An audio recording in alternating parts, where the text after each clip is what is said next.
College آ رہی ہو کیا؟ Speaker سے ابھرتی آواز پر آرزو خان نے برا سا منہ بنایا تھا۔ ہاں آ رہی ہوں، پتہ نہیں مجھے اتنا پڑھا کر کیا بنانا ہے۔ انہوں نے آرزو دانا پیستے بادوں میں برش کرتے بولی، ایک تو صبح صبح ٹھنڈے پانی نے اس کی اچھی خاصی توازہ کر دی تھی اور اب اسے یوں فیل ہو رہا تھا جیسے اسے بخار ہونے والا ہو۔ اچھا سنو نا۔ دوسری جانب اس کی بیسٹ فرینڈ مروہ کی آواز گونجی جس میں چاشنی چھلک رہی تھی۔ آرزو نے موبائل کو شاہ کی نظروں سے گھورا کیونکہ مروہ میڈم اسے کبھی اتنی عزت نہیں دیتی تھی۔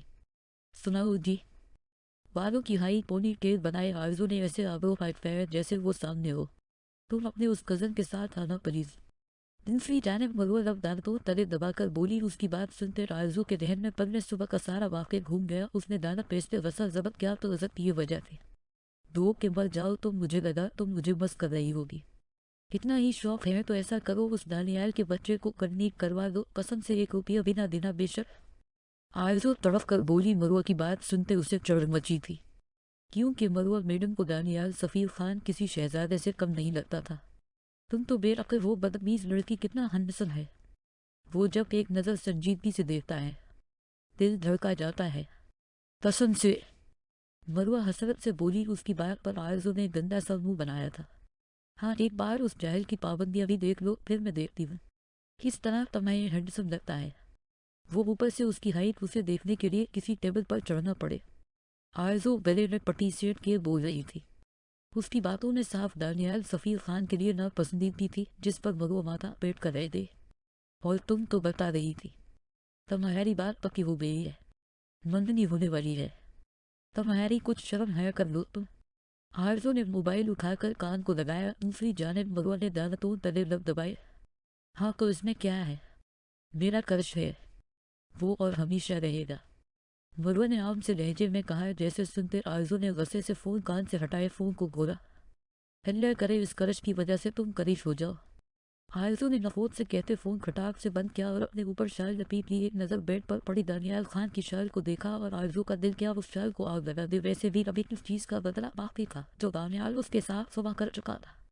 وہ بیگ کندھے پر ڈالے نیچے کی جانب آئی تھی جہاں ماہا اور عائشہ بیٹھی بریک فاسٹ کر رہے تھے، چونکہ دانیال سفیر خان نے ان کی صبح صبح ہی کلاس لگا لی تھی۔ تبھی وہ لوگ ہی بچے تھے، عالی کالج جا چکا تھا شاید، جبکہ ماہا اور عائشہ بیٹھی ہوئی تھی۔ آرزو بھی بیگ رکھتی کرسی گھسیٹ کر بیٹھ گئی تھی۔ جلدی کرو تم لوگوں کو چھوڑ آؤ، دانیال سڑیاں اترتا ایک سرسری سی نظر ان تینوں پر ڈالتے بولا۔ آرزو کے حلق میں نوالا لٹکا تھا۔ اس نے جلدی سے پانی کا گلاس لبوں کو لگایا۔ کیوں خان بابا کدھر ہے؟ آرزو پانی کا گلاس واپس ٹیبل پر رکھتے بولی۔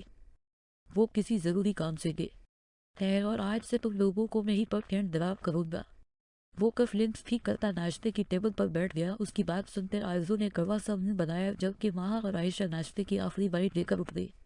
ہم ڈرائیور کی طرح انٹرسٹنگ، آرزو خان بڑبڑائی تھی کیونکہ ابھی صبح کی سردی وہ بھول نہیں پائی تھی، لیکن اس کی بڑبڑاہٹ دانیال کے تیز کانوں سے بچی نہیں رہ سکی۔ اس نے سخت نظروں سے آرزو کو دیکھا۔ کیا آنکھوں سے کھا جاؤ گے؟ گردے اٹکاتے وہ بھی مزید 3-4 نوالے لیتی اٹھ گئی۔ کچن سے نکلتی نور بیگم سفیر خان کی والدہ نے آرزو کو گھورا۔ بڑی ماں کاش آپ زیادہ کڑوی چیزیں نہ کھاتا تو نتیجہ آج ایسا نہ ہوتا۔ آرزو بڑی محبت سے نور بیگم کے گلے لگتی، ان کے کان کے قریب سرگوشی کرتے دانتوں تلے لب دبا گئی جس سے اس کی گال پر گڑھا سا ابھرا تھا۔ بدتمیز، نور بیگم نے مسکراہٹ دباتے اسے گھورا۔ وہ انہیں خدا حافظ بولتے باہر کی جانب بڑھی اور پھر رکھ گئی۔ ڈرائیور صاحب جلدی آئے، لیٹ ہو جائے گے ہم لوگ۔ آرزو گردن گھما کر بولی۔ وہ اچھا خاصا دانیال کو زج کر چکی تھی۔ دانیال نے فورک غصے سے ٹیبل پر پٹکا اور آرزو جلدی سے وہاں سے نکلتی باہر گاڑی میں جا کر بیٹھ گئی۔ دانیال گاڑی میں بیٹھتا اب گاڑی ڈرائیو کر رہا تھا۔ ماہا اور عائشہ کو تو یونیورسٹی ڈراپ کرنا تھا لیکن آرزو کو اسے کالج ڈراپ کرنا تھا جو یونیورسٹی سے 15 منٹ کی دوری پر تھا۔ اور اب آرزو خان کے واقعی پسینے چھوٹے تھے کیونکہ عائشہ اور ماہا تو یونیورسٹی کے گیٹ کے سامنے اتر چکی تھی اور اب دانت نکالتے اسے خدا حافظ بول رہی تھی۔ آگے آ کر بیٹھو، وہ بیک ویو مرر سے آرزو کے چہرے پر اپنی سرد نظریں جمائے بولا۔ میں یہاں ٹھیک ہوں، نہ جانے کتنی سرد تھی۔ وہ نظریں کہ آرزو کا لہجہ لڑکڑا گیا۔ افف اللہ، وہ ہمیشہ ہی ایسے کیوں پھنس جاتی تھی اس بد دماغ شخص کے چنگل میں۔ تمہیں ایک مرتبہ سنائی نہیں دیتا آگے آ کر بیٹھو یا پھر یہ کام بھی میں خود کروں؟ तना चेहरा लिए वो जबड़े नीचे बोला। आरज़ू हिम्मत रखती बैक सीट से नीचे उतरी और फ्रंट डोर खोलकर फ्रंट सीट पर बैठ गई थी। दानियाल ने एक छपती नज़र उसके वजूद पर डाली और फिर ज़रा आगे को झका आरज़ू की आंखें फेरी थी। ये काफ क्या काफ डरने लगे है। उसे अपनी जानिब झकता देख वो लड़खड़ाती जबान से बामशक्ल लफ्ज़ अदा कर पाई थी। दानियाल ने फल बेजारी से उसे देखते उसके नाजुक वजूद को सीट बेल्ट में कैद किया था। बददमाग लड़की, वो ने बड़बड़ाया, मगर उसके नज़दीक होने की वजह से आरज़ू उसकी बड़बड़ाहट सुन चुकी थी, जिसे सुनते वो मुंह बनाते उसे घूरने लगी थी। जाहिल, आरज़ू भी उसी के अंदाज में बोली थी। जबकि दानियाल ने उसे फरहाल अब्दूल कर दिया। 15 मिनट बाद वो कॉलेज के गेट के सामने गाड़ी रोक चुका था। जब आरज़ू गाड़ी से नीचे उतरी, सुनो मैं लेने आऊँगा, अकेले कहीं मत जाना, मुंह उठाकर, वो गहरी संजीदगी से बोला। तो आरज़ू ने तीखी नज़रों से उसे देखते अस्बात में सर हिलाया और फिर सामने देखा जहाँ मरुआ अभी अभी गाड़ी से उतरी थी और अब बड़े इश्तियाक से दानियाल सफ़ीर खान को देख रही थी। आरज़ू ने नफ़ी में सर हिलाते पलट कर देखा जहाँ वो अब भी उसे ही घूर रहा था। उसके देखने पर दानियाल सफ़ीर खान के रबों पर एक जताती सी मुस्कुराहट रोना हुई और फिर गायब हो गई। आरज़ू ने नासमझी से उसे देखा और फिर मरुआ को साथ लिए आगे बढ़ गए, मगर जहन में अब भी उसकी जताती मुस्कुराहट भूल गई थी, लेकिन वो सर झटक गई। वाह यार, कितनी प्यारी दोस्त हो तुम। मरुआ आरज़ू का हाथ थामे चाहत से बोली, जिस पर आरज़ू ने निरूठेपन से अपना हाथ झटका।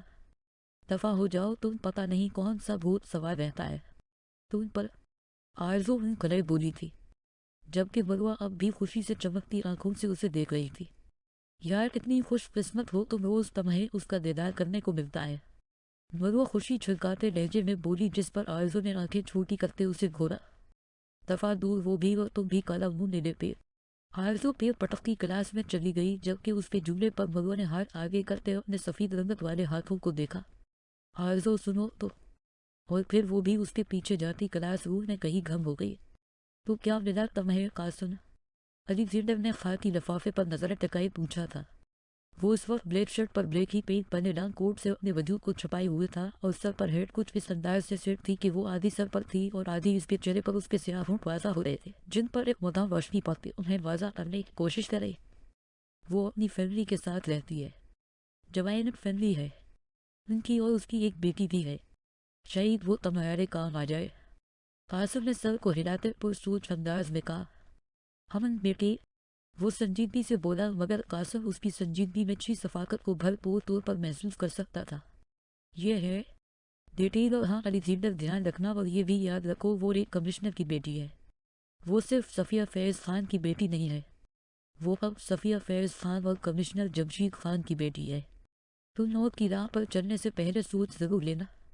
कासिम कर्सी से उठते हुए बोला और फिर फटक कर रुक गया। कासिम ने अब तक उसे नहीं देखा था। वो पिछले 5 साल से उसके साथ काम कर रहा था, लेकिन उसकी शक्ल तक से ना वाकिफ था, और अब 5 सालों में पहली बार एक छपती हुई मुस्कुराहट उसने अलेक्जेंडर के चेहरे पर देखी तो चौड़ गया।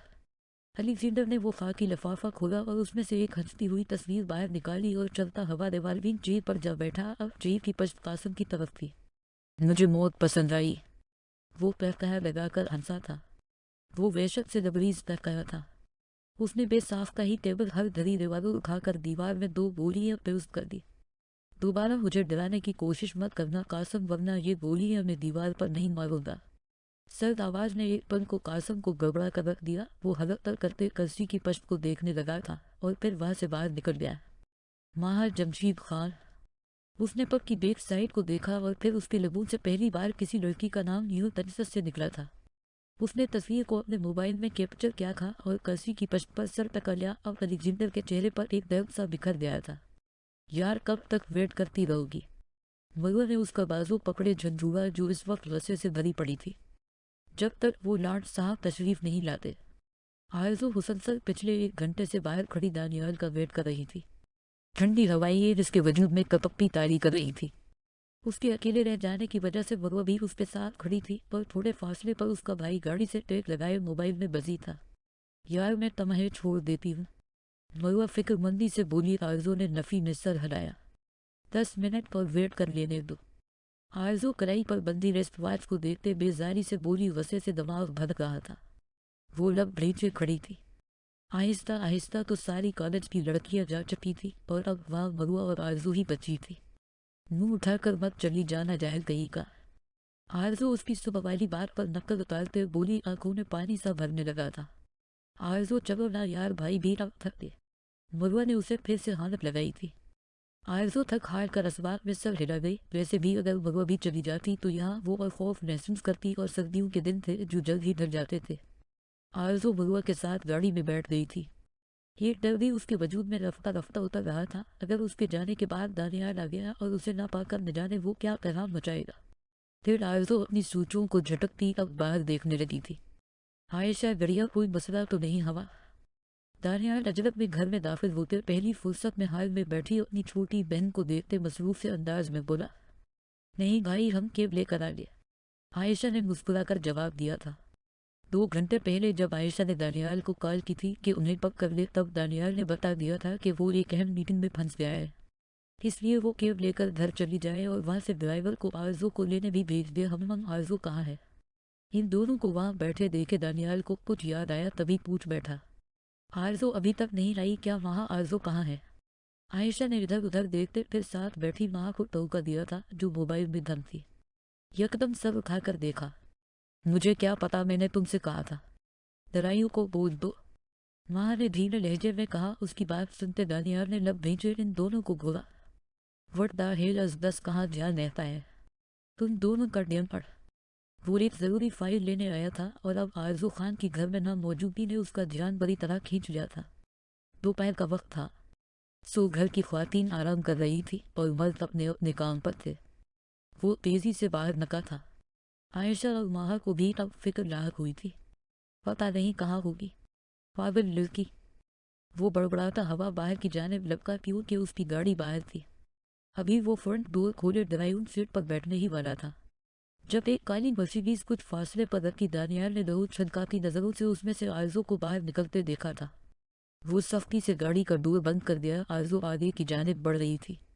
सामने दानियाल को सूफ चेहरा लिए खड़े देखकर आरज़ू लब नीचे उसके पास से गुजर गई, जबकि दानियाल खान आंधी तूफान बना उसके पीछे दबका उसकी नजरें फ्रंट सीट पर बैठे उस लड़के पर तकी थी। किसके साथ आई हो तुम? वो झटके से उसके कमरे में दाखिल होते बोला, जहाँ अभी आरज़ू ने बेग रखा ही था और अब वो वैसे ही खड़ी थी। आपको तमीज़ नहीं है, किसी के कमरे में बगैर नोक किए नहीं जाते, और ख़ासकर एक लड़की के। आरज़ू दबे दबे गुस्से से बोली, क्योंकि दानियाल उसे कहने के बावजूद लेने नहीं आया था, इसलिए अभी तक वो गुस्से में ही थी। उसकी बात सुनते दानियाल को एक पल को अपनी गलती का एहसास ज़रूर हुआ था, लेकिन वो वापस से सख्ती का दबादा उड़े उसके चेहरे पर नजरें टक गया। मैंने पूछा किसके साथ आई हो तुम? कौन था वो लड़का? दानियाल जबड़े भींचे बोला। उसकी बात सुनते और उसमें छुपा मतलब समझते आरज़ू का चेहरा शिद्दत से सुर्ख पड़ गया। आपको क्या मसला है? इससे अब खुद तो आप लेने नहीं आए, और अब अगर मैं सलामत घर पहुंच गई हूँ तब भी आपको मिर्चें लग रही है। आरज़ू छपती नज़रों से उसे देखते पलट गई। मैंने कुछ बकवास किया है? आरज़ू शहीद खान किसके साथ खड़ी हो तुम? वो वसे से मिर्चिया भींचे धावा था। उसकी धार सुनते एक पल को आरज़ू सहन गई थी। आप अपनी हद पार कर रहे हैं दानियाल। सफ़ीर खान, आपको कोई हक नहीं है मेरे पर्सनल मीटर में बोलने का। आरज़ू पलटकर उसी के अंदाज में बोली। दानियाल की रगी बड़ी तरह सगरने लगी थी। दिले पर वाजा होती नसें फूल रही थी। आरज़ू शायद उसे बता देती कि वो अपनी दोस्त के साथ आई है, लेकिन दानियाल का यूं उससे इस अंदाज में पूछना आरज़ू को सदगा गया था। उन पर से वो किस तरह राब जमा रहा था उस पर, बजाय अपनी गलती मानने के।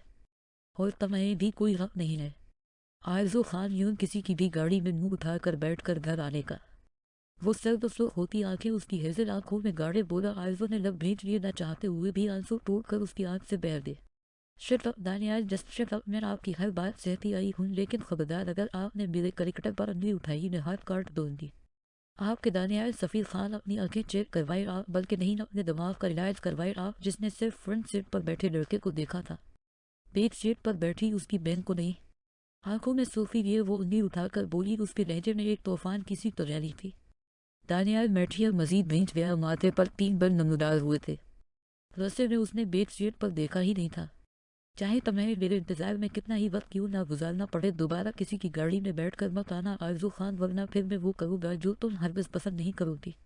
वो वहशत ज़्यादा लहजे में बोला और वहाँ से निकल गया। गलती तो दानियाल सफ़ीर खान की थी, मगर वो दानियाल सफ़ीर खान ही कौन जो अपनी गलती मानकर माफ़ी मांग ले दूसरों के आगे झगड़ा उस बहुत ज़्यादा को कहाँ آیا بڑا گاڑی میں مت بیٹھنا، پتہ نہیں خود کو کیا سمجھتا ہے، جاہل کہیں کا۔ آرزو نے نم آنکھیں صاف کی اور کپڑے لیتی واش روم میں گھس گئی۔ ایک تو خود ہی نہیں آیا تھا، پھر کل میں اوپر سے رات کیسے جھاڑ رہا تھا۔ میں نے بہت سوچ سمجھ کر ایک فیصلہ لیا ہے، جیسا کہ سب بڑوں کو پتہ ہے اس بارے میں، لیکن چھوٹوں کو بھی بتاتے چلے جائے کہ معراج اور عائشہ کا نکاح بچپن میں ہو چکا تھا، اس لیے اب ہم سب باقاعدہ ان کی شادی کی ڈیٹ فکس کرنے والے ہیں۔ آرا جی نے سب کو دیکھتے خوشی سے کہا۔ وہاں اس وقت ہر کوئی موجود تھا سوائے دانیال کے۔ ماں نے اپنے بھائی کے چہرے پر پھیلتی انجانی سی خوشی کو دیکھتے لب دبائے تھے، جو سر جھکائے بیٹھا تھا، جبکہ عائشہ کا دل کیا وہاں سے کہیں غائب ہو جائے۔ اس لیے 2 ہفتے بعد ہی عائشہ اور معراج کی شادی کرنے کا فیصلہ لیا ہے۔ ویسے بھی شادی کے بعد عائشہ نے ادھر ہی رہنا ہے، اور ٹھیک 2 ہفتے بعد میں ایک اور فیصلہ سناؤں گا، جیسے ہر قیمت پر سب کو ماننا ہوگا۔ آغا جی اپنے بیٹوں کو دیکھتے بولے تھے۔ سب لوگوں نے خوشی سے اسبات میں سر ہلایا۔ صفیہ بیگم، مہالی اور معراج کی والدہ نے اٹھ کر عائشہ کے سر پر پیار دیا تھا، جبکہ معراج خان چور نظروں سے اس کے سرخ ہوتے چہرے کو دیکھ رہا تھا۔ چلو پھر تیاریوں میں لگ جاتے ہیں، کام بہت ہے اور وقت کم۔ نور بیگم بھی خوش ہوتے بولی، جس پر سب لوگ ہی وہاں سے اٹھ گئے۔ آغا جی اپنے کمرے میں چلے گئے، جبکہ باقی سب عائشہ اور معراج کو دیکھتے ہوئے ان کے پاس سے گزر رہے تھے۔ عائشہ کو اپنا چہرہ دیکھتا محسوس ہو رہا تھا۔ معراج بڑی پرشوق نظروں سے اسے دیکھ رہا تھا۔ عائشہ سنے میری شرٹ پریس کروا دے، کل میری بہت امپورٹ میٹنگ ہے۔ عائشہ کو آرزو کے ساتھ جاتے دیکھ وہ پیچھے سے بولا۔ عائشہ کا دل ہتھیلیوں میں دھڑکا تھا، جبکہ آرزو لب دبا گئی۔ جائے عائشہ جی شرٹ پریس کرے۔ آرزو لب دباتے وہاں سے باہر نکل گئی، جبکہ عائشہ گھبراتے ہوئے آگے بڑھ گئی۔ قدم اس کے کمرے کی طرف تھے اور معراج کے قدم اس کے قدموں کی پیروی کر رہے تھے۔ وہ ہاتھ پیچھے باندھے اس کے قدموں پر قدم رکھتے چل رہا تھا۔ شرٹ کہاں ہے؟ کمرے میں پہنچتے ہی وہ اپنے پیچھے کھڑے معراج کو دیکھتے بولی۔ اس کی عجیب بدلی نظروں سے نے عائشہ کا دل بڑی طرح دھڑکا دیا تھا۔ الماری میں ہی ہوگی، وہ لب دبا کر بولا، کیونکہ عائشہ تب تک سکون میں تھی جب تک کہ ان کی شادی کا ذکر نہیں ہوا تھا، لیکن اب تو وہ بار بار اس کے سامنے آنے والی تھی۔ نکال دے، منٹ پریس کر دیتی ہوں۔ عائشہ نظریں جھکائے بولی۔ اس کی بات سنتے وہ بھاری قدم اٹھاتا اس کے قریب آنے لگا تھا۔ عائشہ اس کے اپنی جانب بڑھتے قدموں کو دیکھ گردن مزید جھکا گئی۔ تم تو ایسے نہیں ایکٹ کر رہی ہو جیسے میں تمہیں کھانے لگا ہوں۔ معراج ذرا سا جھکتے اس کے کان کے قریب سرگوشی کرتے بولا، پر حدت تپش بھری سانسوں نے عائشہ کا کان جھنسایا تھا۔ اس نے فوراً نظریں اٹھا کر خود قریب میرا کو دیکھا تھا۔ وہ مخبول نظروں سے اسے ہی دیکھ رہا تھا۔ بچپن کی چاہت تھی وہ اس کی، اور جب معراج خان کو پتہ چلا تھا وہ اس کی ہے، تب وہ کتنا خوش ہوا تھا۔ ان دونوں کو پتہ تھا وہ ایک دوسرے کے ہمنوا ہے، اور یہ احساس خوش کن تھا۔ شرٹ، عائشہ اٹکتے لہجے میں بولی، کیونکہ وہ درمیانی ایک قدم کا فاصلہ طے کرتا اب بالکل ہی اس کے قریب کھڑا ہو چکا تھا۔ وہ تو میں نے پہن رکھی ہے۔ آنکھوں میں شرارت بھرے وہ شہادت کی انگلی اس کی تھوڑی پر ٹکائے اسے اوپر اٹھاتے بولا۔ عائشہ کے جسم میں کرنٹ سر دوڑا تھا۔ تو آخر وہ وقت آ ہی گیا عائشہ، جب آپ مکمل طور پر میری بن جائے گی۔ اس کی چند پر محبت سے لب رکھتے وہ بوجھل گمبھیر آواز میں بولتا۔ عائشہ کی جان حلق میں لٹکا گیا۔ عائشہ کی ہتھیلیاں اتنی سردی میں بھی پسینے سے بھیگ گئی تھی۔ بس 2 ہفتے اور آپ مکمل میری دسترس میں ہوگی۔ چہرہ اس کے چہرے کے قریب کرتے وہ خمار آلود آواز میں بولا کہ اس کے ہونٹ عائشہ کے لبوں سے مس ہوتے اس کی دھڑکنیں منتشر کر دے تھے۔ معراج، وہ گھبرا کر اس سے 2 قدم دور ہوئی تھی۔ وہ آنکھوں میں شوق کا جہاں آباد کیے اس کے چہرے پر پھیلتے رنگوں کو دیکھ رہا تھا۔ پھر ایک دلکش مسکراہٹ معراج خان کے لبوں پر پھیل گئی۔ جب آپ میری دسترس میں ہوگی تو یہ گریز برداشت نہیں کروں گا۔ نے وہ اپنے لفظوں پر دباؤ دیتے بولا۔ عائشہ نے سر اٹھا کر اسے دیکھا، جہاں جذبوں کی آنچ اس کی آنکھوں میں چمک رہی تھی۔ جائے اب کہ میں شرٹ اتار کر دوں پریس کرنے کو، وہ لب دبا کر بولا، چہرے پر صاف شرارت واضح تھی۔ عائشہ فوراً وہاں سے نکلی تھی۔ پیچھے وہ سرشاری سے بالوں میں ہاتھ پھیر گیا، جبکہ عائشہ اپنے کمرے میں جاتی منتشر ہوتی دھڑکنوں کو سنبھالنے لگی تھی۔ اس کی آنکھوں میں جو جذبے چھپے تھے وہ عائشہ کو اپنے شہر میں قید کر رہے تھے، اور اس کا دل بغاوت کرتا اس شہر میں قید ہونے لگا تھا۔ دلال اب بھی چہرے پر بکھرا ہوا تھا۔